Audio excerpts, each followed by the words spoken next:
April 1945. Soviet troops stand at the doorstep of Berlin, the heart of Nazi Germany.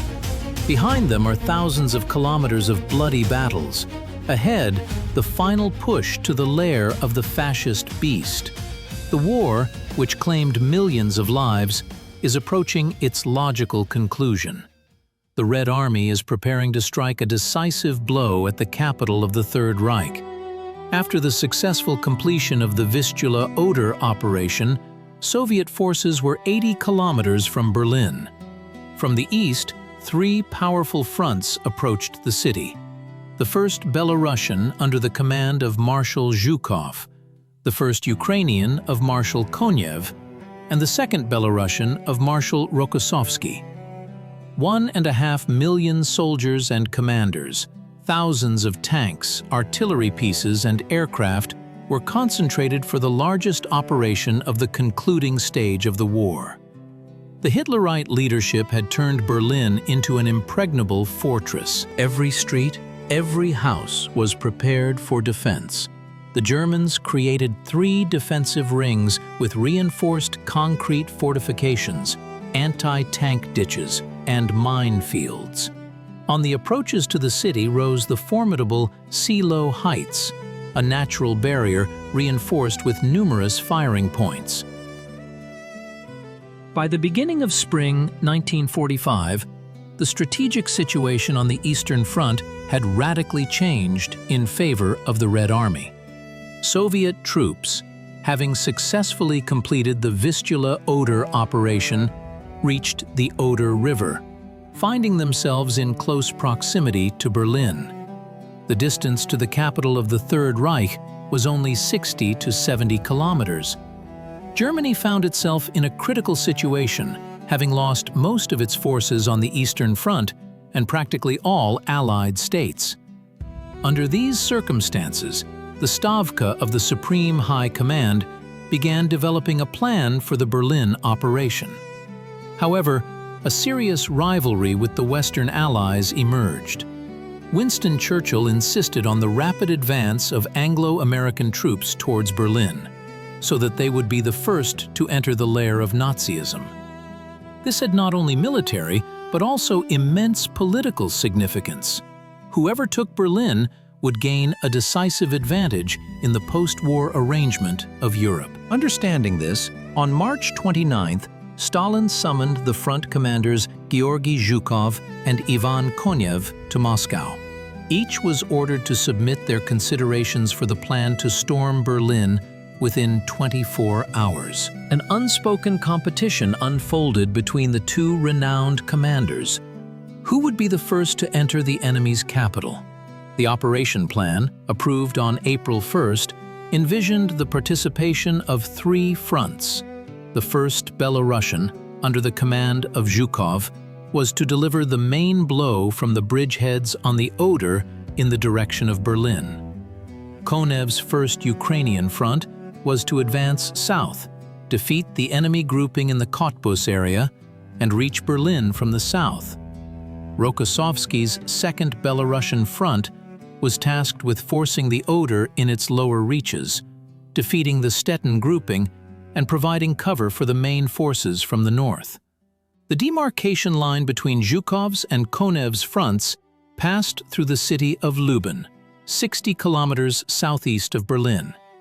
However, Stalin, encouraging the rivalry between the marshals, left this boundary conditional. In the event of a successful offensive, Konev would have the opportunity to turn his tank armies towards Berlin.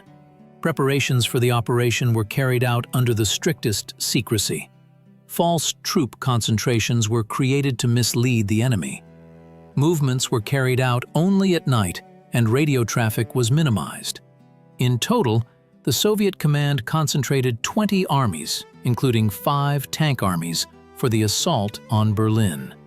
No other operation of World War II saw such a concentration of forces. By April 1945, the balance of power on the Berlin front was unequivocally in favor of the Red Army. To storm the lair of the fascist beast, the Soviet command concentrated colossal military might. 3 fronts with a total of 2,500,000 personnel, 6,500 tanks and self-propelled guns, 41,000 artillery pieces and mortars, and 7,500 aircraft. Against this armada, the Germans could field only about 1 million soldiers and officers, 1,500 tanks and assault guns, 10,000 artillery pieces, and just over 3,000 aircraft. The superiority of Soviet troops was overwhelming. In manpower, more than twofold; in tanks, fourfold; in aviation, 2.5 times. However, the Wehrmacht was preparing to make one last desperate stand. Berlin had been transformed into an impregnable fortress with 3 rings of defense. The outer defensive perimeter ran 30 to 40 kilometers from the city. The second line was located along the outskirts of Berlin. The third was directly in the city center, with the government quarter serving as a key defensive node. Every block, every house became a strong point. Streets were barricaded with reinforced concrete structures, sandbags, and tram cars. Anti-tank guns were installed at intersections and machine gun nests in basements. The subway, sewer collectors, and underground communications were transformed into hidden routes for troop maneuver. The Germans paid special attention to the Seelow Heights, a natural barrier on the approaches to Berlin. Here, a multi-layered system of trenches, pillboxes, and anti-tank obstacles was created. These heights covered the shortest path to the Reich's capital and were intended to become a grave for Soviet tanks. Hitler threw his last reserves into the defense of Berlin. Remnants of shattered divisions, hastily formed Volkssturm units consisting of old men and teenagers and cadets from military academies were drawn into the city. Fanatical resistance was fueled by Nazi propaganda, which promised a swift turning point in the war thanks to wonder weapons. Defending Berlin were General Busse's 9th Army, General Grazer's 4th Panzer Army, and General Manteuffel's 3rd Panzer Army. The command of Army Group Vistula was exercised by Reichsfuhrer SS Heinrich Himmler, who had no military experience but was boundlessly devoted to the Führer. Despite the colossal superiority of Soviet troops, the Germans hoped for the factor of urban combat, which could nullify the advantage in technology. Narrow streets, multi-story buildings, and underground communications gave the defenders tactical advantages that Soviet troops would have to overcome at the cost of blood. On April 16, 1945, at 5 in the morning, a powerful artillery strike rained down on German positions on the Seelow Heights. 140 guns per kilometer of front. Such a density of fire had never been seen in any operation of the Great Patriotic War. The earth trembled from explosions, turning enemy defensive structures into ruins. In 25 minutes of cannonade, Soviet artillery fired about 500,000 shells. However, Marshal Zhukov, striving to suppress enemy resistance as much as possible, made a controversial decision. After the artillery preparation, 140 anti-aircraft searchlights were brought into action, intended to blind the enemy. The effect was the opposite. The beams, reflecting off the smoke and dust raised by the explosions, created a light curtain that blinded the advancing Soviet troops. The Germans, having withdrawn their main forces to the second line of defense, maintained their combat effectiveness. When Soviet tanks and infantry moved forward, they came under heavy fire. The terrain, cut by ravines and hills, hampered the advance of armored vehicles. Tanks got stuck in craters and anti-tank ditches, becoming easy prey for Panzerfausts and artillery. By midday, it became clear that the breakthrough was not developing according to plan. Soviet units had advanced only 3 to 4 kilometers instead of the planned 12.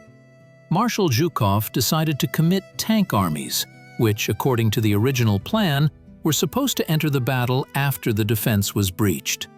The 1st and 2nd Guards tank armies of Generals Katukov and Bogdanov broke into the infantry's combat formations. A real meat grinder began. The Germans, defending on dominant heights, shot down Soviet tanks. On the first day of fighting alone, the troops of the 1st Belarusian Front lost over 200 tanks and self-propelled guns. But despite fierce resistance, Soviet units slowly moved forward. By the evening of April 17th, the situation changed. Soviet command adjusted tactics. Infantry, supported by assault aviation, began to bypass enemy strongholds, avoiding frontal attacks. Artillery fired direct at identified firing points. Engineer units cleared passages through minefields. On April 18th, a turning point occurred. The troops of the 69th Army of General Kolpakchi and the 1st Guards Tank Army of General Katukov broke through the defense at the junction of German units. Tank formations rushed into the resulting breach. By the end of the day, the Seelow Heights had been outflanked. The German command tried to organize a counterattack with the forces of the 11th SS Panzer Corps, but it was too late. Soviet troops had already overcome the main defensive line. The 9th Army of the Wehrmacht began its retreat to Berlin, pursued by the advancing units of the Red Army. The breakthrough of the Seelow Heights became one of the bloodiest episodes of the Berlin operation. In 3 days of fighting, Soviet troops lost about 30,000 men killed and wounded. But the strategic goal was achieved. The road to Berlin was open. On April 20th, the advanced units of the 1st Belarusian Front reached the near approaches to the capital of the Third Reich. By April 25, 1945, Soviet troops had reached the immediate approaches to Berlin and proceeded to the decisive stage of the operation, the encirclement of the city.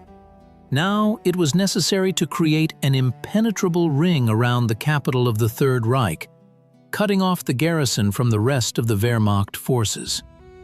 Marshal Zhukov's 1st Belarusian Front advanced from the east, moving towards the center of Berlin. Simultaneously, Marshal Konev's 1st Ukrainian Front, having broken through enemy defenses south of Berlin, swiftly advanced in a northwesterly direction. The tank armies of Generals Rybalko and Lelyushenko bypassed the city from the south, forming the outer front of the encirclement. On April 24th, forward elements of the 3rd and 4th Guards tank armies of the 1st Ukrainian Front closed the outer ring of encirclement, linking up with troops of the 1st Belarusian Front in the Potsdam area. The enemy's Berlin grouping, numbering about 200,000 men, was cut off from the main forces of the Wehrmacht. Concurrently, the inner ring of encirclement was being formed. Troops of General Berzarin's 5th Shock Army from the east, General Chuikov's 8th Guards Army from the southeast, and General Katukov's 1st Guards Tank Army from the northeast tightened the ring around the central districts of Berlin. The actions of Marshal Rokossovsky's 2nd Belarusian Front played a special role in the operation. His troops, having forced the Oder, tied down the forces of the German army group, quote, preventing them from coming to the aid of the Berlin garrison. This maneuver became a classic example of strategic inter-front cooperation. On April 25th, a historic event occurred: the meeting of Soviet and American troops on the Elbe River near the city of Torgau. Units of the 5th Guards Army of the 1st Ukrainian Front linked up with parts of the 1st American Army. Germany was cut in two, and the Berlin grouping finally lost any hope of deblockade. The German command made desperate attempts to break through the encirclement. General Buse's grouping tried to break through to Berlin from the Frankfurt an der Oder area, and from the west, the remnants of General Wenck's 12th Army. However, these counterattacks were repelled by Soviet troops. By April 26th, the double ring of encirclement around Berlin was completely closed. The capital of the Third Reich had become an isolated island of resistance, doomed to inevitable defeat. The coordinated actions of the three Soviet fronts allowed for the implementation of a complex maneuver in the shortest possible time, predetermining the outcome of the Berlin operation. On April 21, 1945, Soviet troops entered the city limits of Berlin. The capital of the Third Reich turned into an arena of fierce street battles. The city, designed as a symbol of the German nation's grandeur, now became the last line of defense for the Nazi regime. Berlin presented an extremely difficult objective for assault. Multi-story stone buildings, wide avenues and squares, a branched network of underground communications. All of this, the Germans turned into a unified defense system. Every block became a fortress, every house a stronghold with embrasures in the walls, machine gun nests in attics, and mined basements. The Soviet command, considering the experience of the Battle of Stalingrad, developed a special assault tactic. The main combat unit became the assault group, a small but well-armed unit numbering from 30 to 50 people. Its composition included riflemen, submachine gunners, sappers, flamethrower operators, and artillerymen with light guns. Assault groups operated according to a clear algorithm.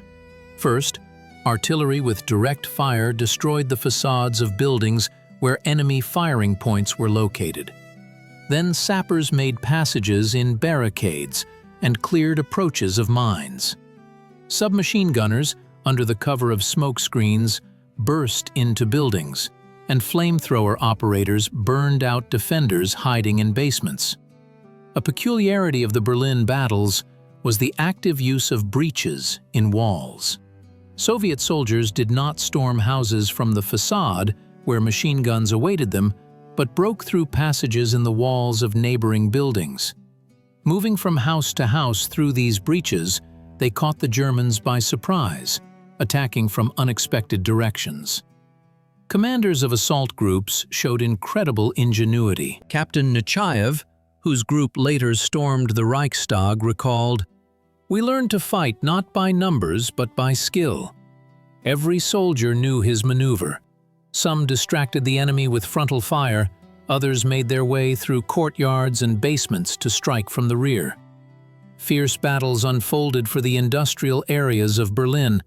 Factory buildings with their reinforced concrete ceilings were turned into real bastions by the Germans. Even heavy artillery was of no help here. It was necessary to literally gnaw through the defense, clearing buildings of the enemy floor by floor. In the first days of the assault, Soviet troops advanced slowly, from 300 to 500 meters per day. Every street, every intersection was taken with a fight. The Germans resisted desperately, understanding that they had nowhere to retreat. Special SS units operated in the city, shooting on the spot those who tried to surrender or abandon positions. The Berlin subway became a separate front. The Germans used underground tunnels for hidden maneuvers, suddenly appearing in the rear of advancing units. Soviet soldiers had to master a new tactic of underground warfare, forming special groups to clear subway stations and tunnels. By April 25th, the battle for Berlin had transformed into a colossal mosaic of street fighting. The city fractured into dozens of isolated pockets of resistance. Soviet forces, advancing from various directions, methodically seized district after district, block after block. In the eastern part of the city, armies of the First Belarusian Front advanced, while from the south and southwest, formations of the First Ukrainian Front pushed forward. The industrial areas of Moabit and Spandau became an arena of particularly fierce clashes. The Germans had turned numerous factory buildings with thick concrete walls into veritable fortresses. Here, Soviet assault groups literally had to gnaw through the defenses using heavy artillery for direct fire.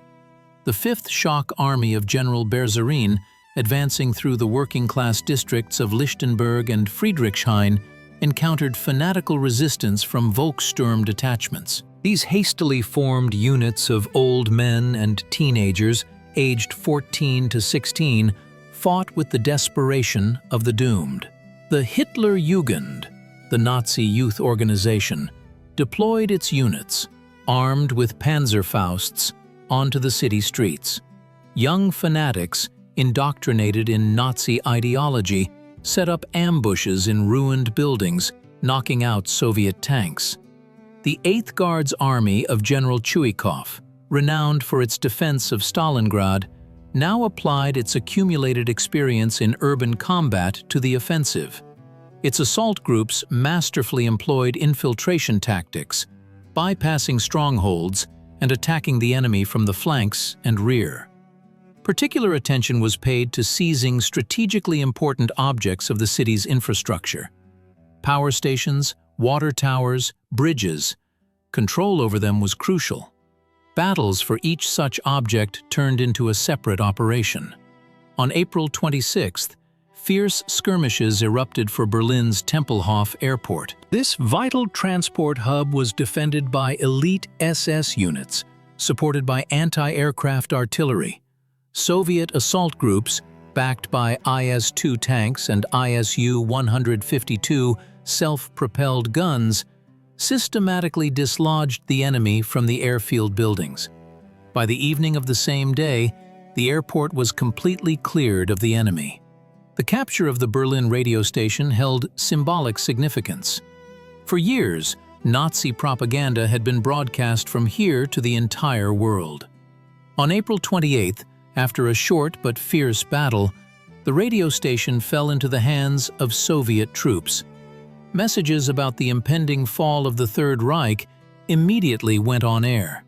Particularly challenging were the battles in the older districts, with narrow streets and massive stone buildings. Here, the Germans set up multi-story defenses, placing firing points at different levels. Soviet assault groups literally had to gnaw their way through walls, using explosives and hand grenades. Underground Berlin became a separate theater of war. The Germans actively used the extensive network of the subway, sewer collectors, and basements for hidden movements and sudden counterattacks. This forced the Soviet command to allocate special units for combat in underground communications. By April 29th, Soviet forces had reached the government quarter. Ahead was the last line of defense, the Reich Chancellery and the Reichstag, where the most fanatical defenders of the regime had entrenched themselves. In the urban battles for Berlin, artillery became a true hammer of victory, crushing the last bastions of the Third Reich. Soviet command masterfully adapted the use of artillery systems to the conditions of dense urban development, where every house turned into a fortress and every street into a zone of deadly danger. The tactic of direct fire played a key role. Heavy guns of 122 and 152 millimeters were advanced to the front line and fired at embrasures, destroying building facades and concrete fortifications. Artillerymen joked, "We are not architects, we are Berlin's redevelopers." The crews worked under constant fire from snipers and Panzerfaust operators, displaying miracles of heroism. Divisional artillery of 76 millimeters operated as part of assault groups, advancing with the infantry from house to house. Light guns quickly changed positions, suppressing enemy firing points on upper floors and in basements. Gun Commander Sergeant Pavel Dubinda, in battles on Unter den Linden, personally destroyed 5 German pillboxes, clearing the way for the infantry. Self-propelled artillery installations became true kings of urban combat. Su-100, ISU-152, and Su-122 advanced through the streets of Berlin, turning enemy strongholds into ruins. Their heavy armor allowed them to withstand hits from Panzerfausts, and powerful guns penetrated any fortifications.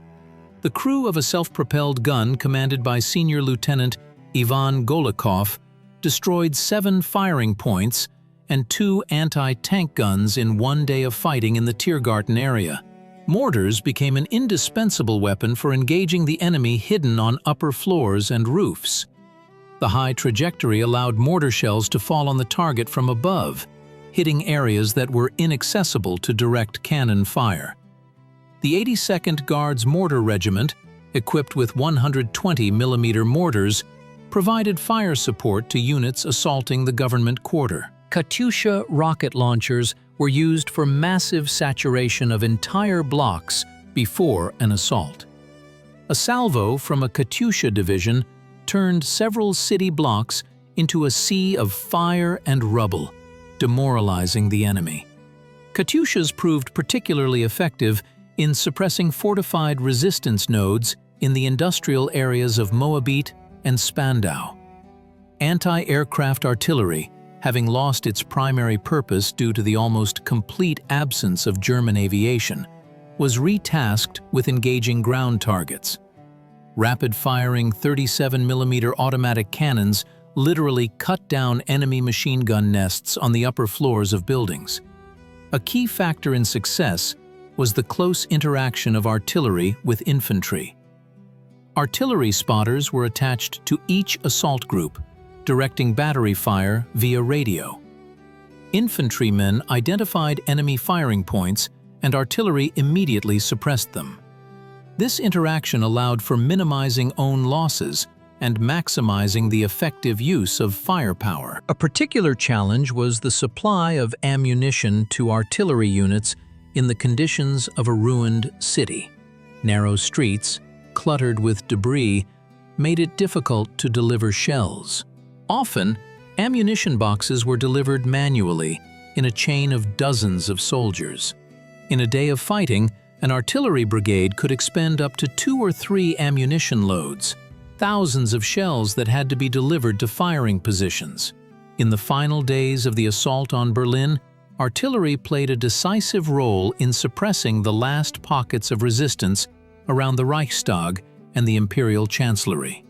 Hundreds of guns, advanced for direct fire, methodically destroyed the last stronghold of Nazism, bringing closer the long-awaited victory. Tanks in the streets of Berlin became one of the most dramatic episodes of the final battle of the Great Patriotic War. Armored vehicles, designed for maneuver warfare in open terrain, found themselves in a labyrinth of narrow streets, squares, and intersections of a multi-million city. The Soviet command had to quickly adapt the tactics of armored vehicle deployment to the conditions of urban combat. The traditional advantages of tanks, armor, firepower, and mobility, often turned into disadvantages in urban environments. Massive T-34s and heavy IS-2s struggled to maneuver on streets cluttered with debris. Tall buildings restricted the crew's visibility, and cellars and attics concealed German, quote, the main threat to Soviet armored vehicles. The quote became a true nightmare for tank crews. This easy-to-use weapon allowed even an untrained Volkssturm fighter or a Hitler Youth teenager to hit a tank at close range. The cumulative jet pierced the armor, causing fires and ammunition detonation. In the first week of fighting in Berlin alone, over 300 Soviet tanks were lost to Faust patrons. The Soviet command quickly developed countermeasures. Tanks ceased to operate alone. Now they advanced only as part of assault groups, closely cooperating with infantry. Riflemen and machine gunners, moving ahead and to the sides of the combat vehicles, identified and destroyed Faustniks before they could fire. Tank crews devised an original method of protection: screening.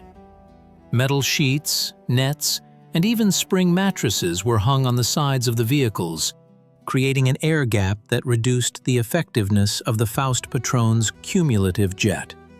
Some crews attached sandbags to the armor or covered tanks with bricks from destroyed buildings. The tactics of tank deployment also changed. Instead of moving in the center of the street, where vehicles became easy targets, Crews drove their vehicles close to the walls of buildings, maximally reducing the sectors of potential shelling. Tanks literally pressed against facades, depriving German Faustniks of the opportunity to attack from the side. Heavy self-propelled guns ISU-152 played a special role in urban battles. Their powerful 152mm cannon could destroy fortified enemy positions with a single shot. The crew of a self-propelled gun under the command of Senior Lieutenant Semyon Namokonov destroyed 9 firing points and 2 anti-tank guns in the battles for the Tiergarten district, paving the way for the infantry. Tank crews displayed incredible ingenuity. Guards. Lieutenant Alexander Dodonov, commander of a T-34 from the 2nd Guards Tank Army, used a smoke screen in the battle for Alexanderplatz to conceal the maneuver of his vehicle. Under the cover of smoke, he flanked a German anti-tank battery and destroyed it with direct fire. During the Berlin battles, a new tactic of tank assault was born: the armored ram. Several heavy IS tanks, lining up in a wedge and firing intensively from cannons and machine guns, broke through barricades and obstacles at maximum speed, opening the way for the following infantry assault groups. The Germans desperately tried to stop Soviet tanks. Anti-tank guns were installed at intersections, positions for Faustniks were equipped in cellars, and Panzerfaust crews were placed on roofs. Streets were blocked by barricades made of tramcars and concrete blocks. In response, Soviet tank crews developed a special snake movement tactic. Vehicles advanced not in a column, but in a zigzag route, constantly changing direction and speed, which made aiming difficult for German anti-tank gunners. The first tank usually provided diversionary fire, while the second and third engaged identified firing points. The coordination of the actions of the 3 fronts in the Berlin operation became the pinnacle of Soviet military art. For the first time in the history of warfare, 1.5 million people, thousands of tanks and aircraft acted as a single mechanism, methodically crushing the last stronghold of Nazism. This unprecedented operation in scale required a clear command and control system capable of synchronizing the efforts of huge masses of troops in conditions of dense urban development. At the head of this system was the Stavka of the Supreme High Command, led by Joseph Stalin. It was Stavka that determined the overall design of the operation, distributed tasks among the fronts, and controlled their execution. Stavka received daily reports from the fronts, analyzed the situation, and promptly adjusted plans depending on the development of events. The General Staff played a special role in coordinating actions. Its representatives were present at the headquarters of all 3 fronts, ensuring constant communication with Moscow. The Chief of the General Staff, Army General Alexei Antonov, personally controlled the course of the operation, coordinating the actions of the fronts and resolving disputed issues. A key element of the command system was the demarcation lines between the fronts. They defined the areas of responsibility of each formation and prevented accidental clashes between their own troops.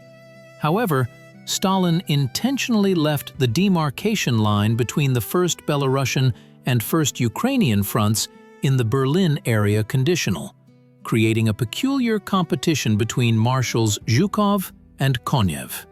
This managerial trick had a twofold effect. On the one hand, it stimulated commanders to act more decisively and energetically. On the other hand, it generated certain frictions and even conflicts. There is a known case when Konev's and Zhukov's tank units simultaneously reached the southern suburbs of Berlin, creating a danger of troops mixing and even friendly fire. To resolve such situations, Stavka used a flexible system for adjusting demarcation lines. On April 23, when Konev's troops were rapidly advancing on Berlin from the south, Stalin clarified a new demarcation line to the marshals by phone. passing through the city center. The First Ukrainian Front was allowed to advance on Berlin from the southwest, and the First Belarusian from the east and northeast. Communication became the most important coordination tool. All available means were used to control the troops: radio, wired communication, liaison aircraft, messenger officers in cars and motorcycles. More than 15,000 radio stations and tens of thousands of kilometers of telephone cable were involved just to ensure the command and control of the Berlin operation. Coded communication was of particular importance. All important orders and reports were transmitted using ciphers, which were changed daily. This excluded the possibility of interception and decryption by German intelligence. For especially important messages, high-frequency communication equipment VCH was used, providing a direct and secure channel between Stavka and the front commanders. Underground Berlin became a special front of the Berlin operation, where Soviet troops had to face an invisible enemy. The intricate network of subways, sewage collectors, bunkers, and underground communications turned into a real underground city where Germans could move secretly, suddenly attack, and then disappear back into the darkness of the tunnels. The Berlin subway, one of the oldest in Europe, had 3 lines with a total length of over 40 kilometers. The German command turned it into an underground fortress. Firing points were set up at stations, minefields were arranged in tunnels, and ammunition and food depots were located in technical rooms. Special SS units, who knew the location of all underground passages, carried out daring sorties, striking at the rear of advancing Soviet units. The reconnaissance platoon commander, Lieutenant Michael Bondarev, recalled, "We cleared an entire block, but in the morning we came under fire again." The Germans seemed to appear out of nowhere. It turned out that was exactly what happened. They used sewage collectors to bypass our positions. The Soviet command quickly realized the scale of the threat. To combat the underground enemy, special groups of sappers, submachine gunners, and flamethrower operators were formed. Their task was the methodical exploration and clearing of underground communications. These fighters descended into the pitch darkness of the tunnels, armed with submachine guns, flashlights, and grenades. Every step could be their last. The Germans set up ingenious traps and booby traps. Flooded sections of the subway posed a particular danger. In late April, by order of Hitler, the barriers between the subway and the Spree River were blown up. Water poured into the underground tunnels, flooding not only stations, but also bomb shelters where thousands of civilians were hiding. This barbaric decision did not stop the Soviet offensive, but led to the death of many Berliners. To neutralize underground resistance nodes, Soviet troops developed effective tactics. Entrances to the subway and bunkers were blocked, and then smoke from special smoke bombs was pumped inside. This forced the defenders either to surrender or to come to the surface, where they were met with dense fire. In particularly fortified underground structures, flamethrowers were used, a terrible but effective means in confined spaces. The most difficult task was to capture the system of government bunkers in the center of Berlin. Here, beneath the ruins of the Reich Chancellery, was the famous Führer bunker, the last refuge of Hitler and the Nazi leadership. This underground complex, located at a depth of 8 meters, had autonomous power supply, ventilation, and communication systems. The storming of underground Berlin ended only after the fall of the Reichstag. The last groups of German soldiers, hiding in sewer collectors and technical tunnels, surrendered until May 10th, several days after the official capitulation of Germany. The underground war in Berlin was a unique experience for the Red Army. For the first time, it had to conduct combat operations in such specific conditions, where traditional tactics did not work and every step could lead to a sudden encounter with the enemy or a deadly trap. This experience was subsequently thoroughly studied and formed the basis of Soviet military doctrine for conducting urban warfare. April 30th, 1945. The Reichstag, the massive building of the German parliament, rose amidst the ruins of Berlin as the last symbol of the Nazi regime. Its gray walls, riddled with shrapnel and bullets, became the ultimate target for Soviet troops. The capture of the Reichstag had not so much military as colossal political significance. It was a symbolic act, marking the final collapse of the Third Reich. The task of storming the legendary building was assigned to the 150th and 171st Rifle Divisions of the 3rd Shock Army. The attack itself was to be carried out by regiments under the command of Colonel Fyodor Zinchenko and Lieutenant Colonel Alexei Nagoda. On the eve of the decisive assault, Army Commander General Kuznetsov presented the soldiers with 9 red banners, one of which was destined to become the Banner of Victory. The approaches to the Reichstag were a veritable labyrinth of death. The square in front of the building was swept by crossfire from machine guns in the windows and from the roof. Numerous bomb and shell craters were filled with water. The approaches were mined and entangled with barbed wire. The Reichstag was defended by about 1,000 men, elite SS units, naval cadets, and fanatics from the Volkssturm. Early on the morning of April 30th, the artillery preparation began. Hundreds of guns unleashed a barrage of fire on the Reichstag and adjacent buildings. Under the cover of artillery, assault groups led by Captains Neustrov and Davidov began to advance towards the building. Soviet soldiers, hugging the ground, covered the bullet-swept expanse of the square in dashes. The first attack faltered under heavy enemy fire. The Germans, sheltered behind thick walls, shot at the attackers with all types of weapons. Particularly heavy fire came from the library building, located to the left of the Reichstag. The commander of the assault group, Lieutenant Berest, recalled, "It seemed that every square meter of the square was swept by a dozen machine guns. We suffered heavy losses, but retreat was impossible. Moscow was behind us." After regrouping, it was decided to change tactics. Now, the assault groups advanced in short rushes, using shell craters as cover. Flamethrower operators burned out enemy firing points in the windows of the lower floors. Snipers methodically eliminated German machine gunners appearing in the windows of the upper floors. At 14 hours 30 minutes, advanced groups of Soviet soldiers under the command of Lieutenants Sorokin and Koshkarbayev broke through to the main entrance of the Reichstag. Fierce hand-to-hand combat ensued on the wide staircase. The Germans resisted desperately, understanding the symbolic significance of the building.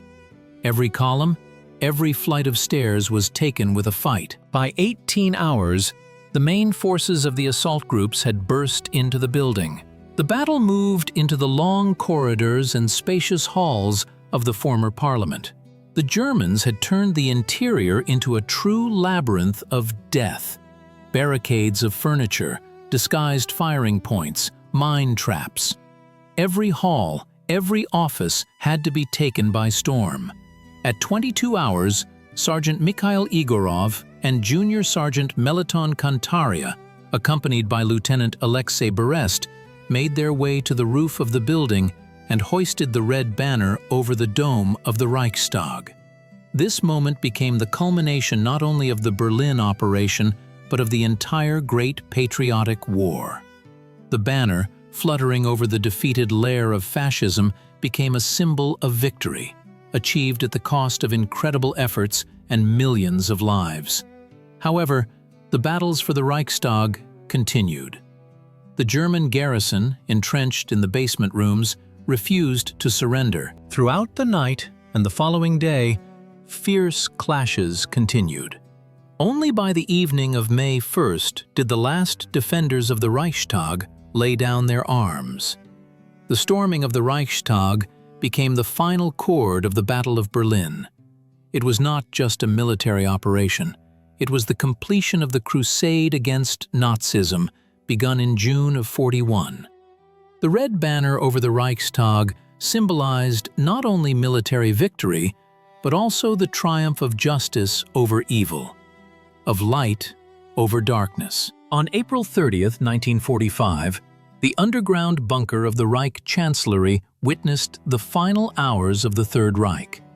In this concrete crypt, submerged 16 meters underground, Adolf Hitler made the decision that ended 12 years of Nazi dictatorship.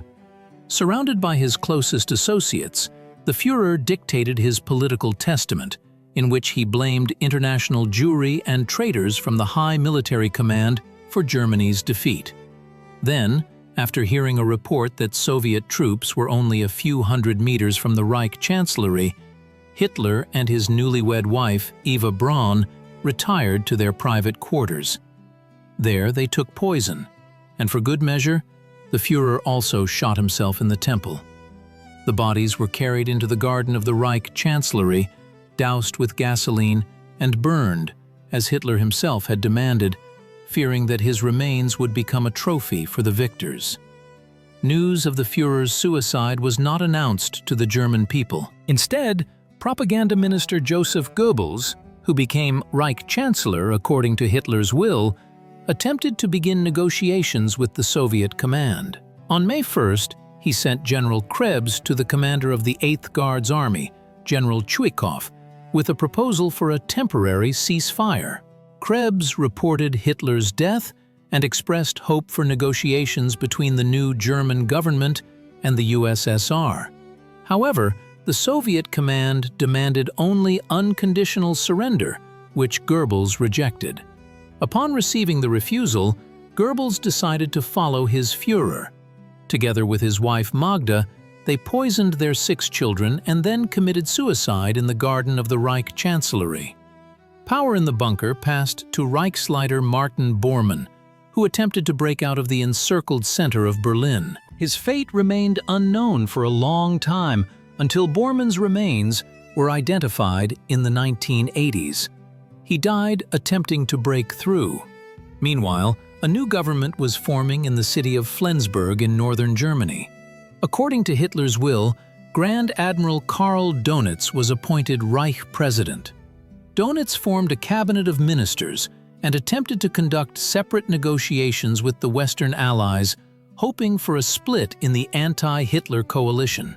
His calculation was based on the growing contradictions between the USSR and the Anglo-American Allies. However, these hopes were not realized. The Allies demanded only full and unconditional surrender. In Berlin, meanwhile, the agony of the Nazi regime was coming to an end. On May 2nd, the city's defense commander, General Weidling, made the decision to surrender the Berlin garrison. At 6 in the morning, he ordered all still fighting units to cease resistance. Thousands of German soldiers began to emerge from basements and bunkers with their hands raised. Many of them were very young, teenagers from the Hitler Youth or elderly men from the Volkssturm, thrown to a senseless death by the Nazi leadership. The surrender of the Berlin garrison was of great importance, but did not mean the end of the war. Isolated groups of German troops continued resistance in different parts of Germany. The Dönitz government, based in Flensburg, still tried to maneuver, delaying surrender negotiations.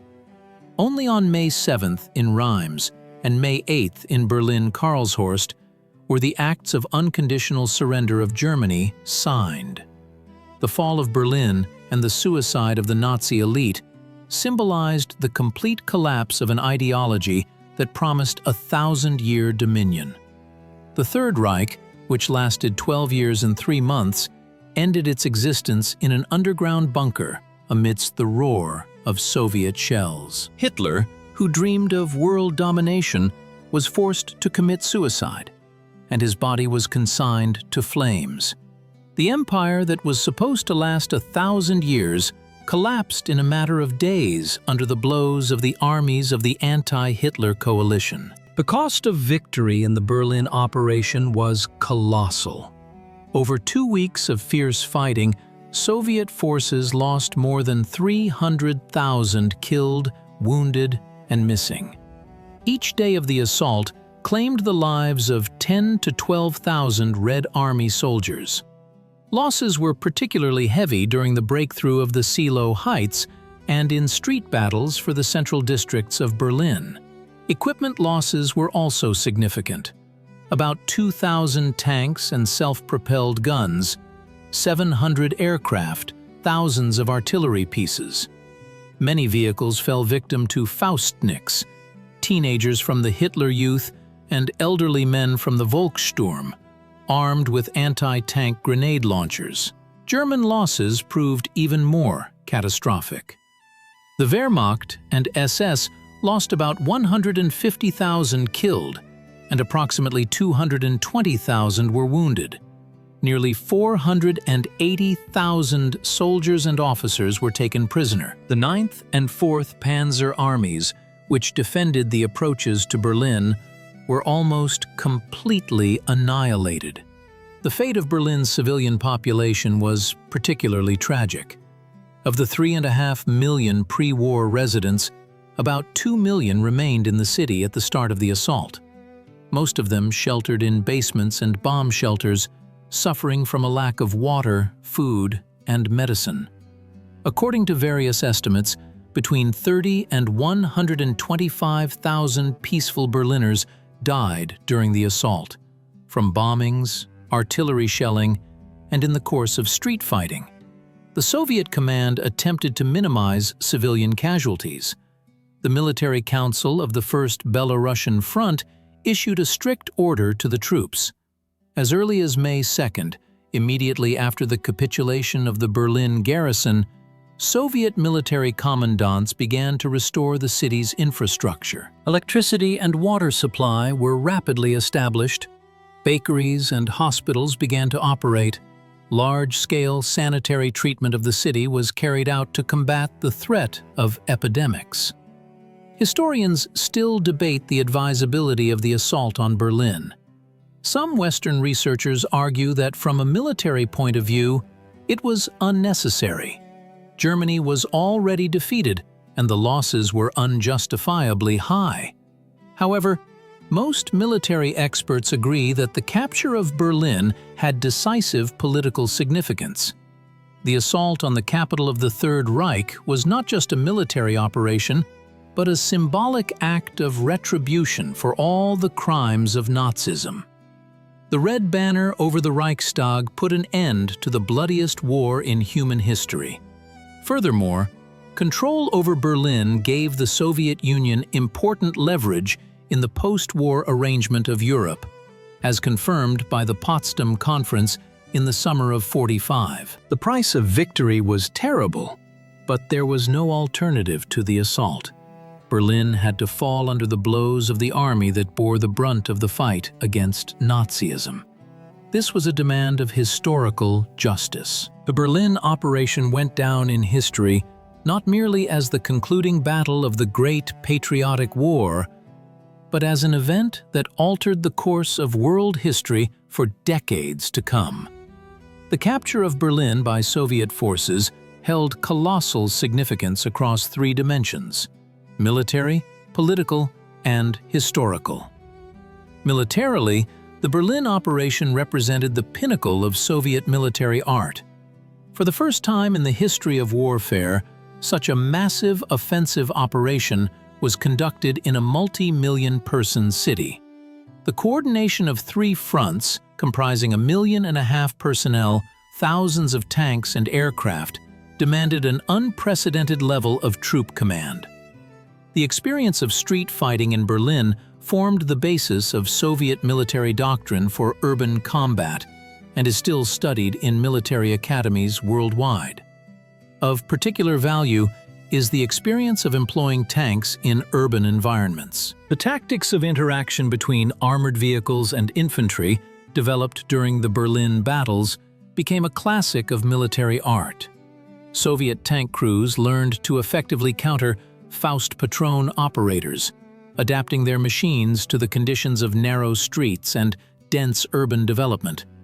Politically, The capture of Berlin secured for the Soviet Union decisive influence over the post-war arrangement of Europe. The red banner over the Reichstag became not just a symbol of military victory, but also a declaration of the USSR's special role in the post-war world. At the Potsdam Conference in the summer of '45, the Soviet delegation acted from a position of strength, possessing an irrefutable argument: control over the capital of the vanquished Third Reich. It was precisely the capture of Berlin by Soviet forces that predetermined the division of Germany into occupation zones and the subsequent formation of two German states, the GDR and the FRG. Berlin, finding itself in the Soviet occupation zone but divided into sectors among the Allies, became a symbol of the nascent Cold War and the confrontation between two systems. In the historical dimension, the storming of Berlin became an act of ultimate justice. The country that suffered the most brutal attack from Nazi Germany, the country that bore the greatest sacrifices in the fight against fascism, gained the right to raise its banner over the enemy's lair. This held immense moral significance for the Soviet people, who had endured 4 years of the most arduous war.